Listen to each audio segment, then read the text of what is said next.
With so much of the world in love with sports, we wanted to know, can sport be used to build peace?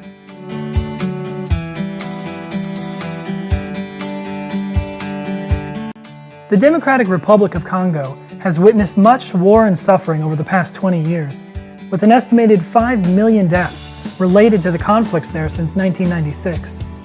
The town of Pinga in the DRC has been the site of horrific violence, with rebel groups and government forces clashing there as part of the country's ongoing civil war. So it's no surprise that tensions remain between the main groups in the small town in North Kivu.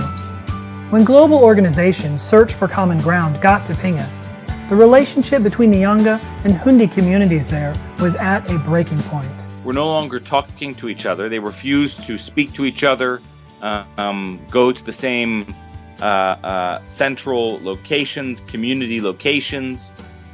They refuse to have any sort of contact with each other. Opening a direct dialogue about the conflict wasn't really an option for the ethnic groups in Pinga. So instead, Search for Common Ground arranged a soccer match.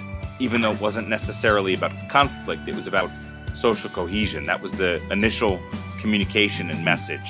With teams made up of half of one group and half of another, communities that are otherwise in conflict can begin to communicate, rely on, and work with each other in a very real and concrete example. Organizer Rigobert Luhinzo said this game, and sport in a wider sense, has a major role to play in de-escalating tension and is an easy and inexpensive way of breaking down barriers. It's probably helpful in any environment, but in environments that are in conflict, we find this to be one of the only ways to get people to come together. Sport has been emerging as a powerful peace-building tool for some time. For example, did you know that a ping pong tournament in 1971 is credited with breaking the diplomatic ice between the United States and China, leading to the restoration of full diplomatic relations? But sport has really gained traction as a peace-building tool in the last few years. Africa on the Ball is another organization that realizes the value of sport in bringing divided communities together.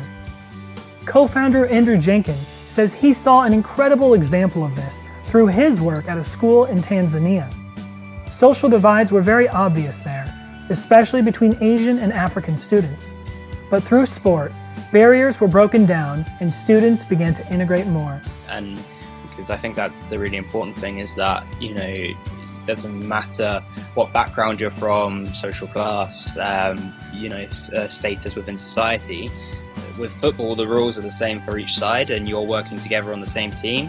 And I think that's just a really key message. And because anyone can play sport anywhere around the world, it can be a really important mechanism for bringing people together. This is Brandon Richardson, reporting for Peace News.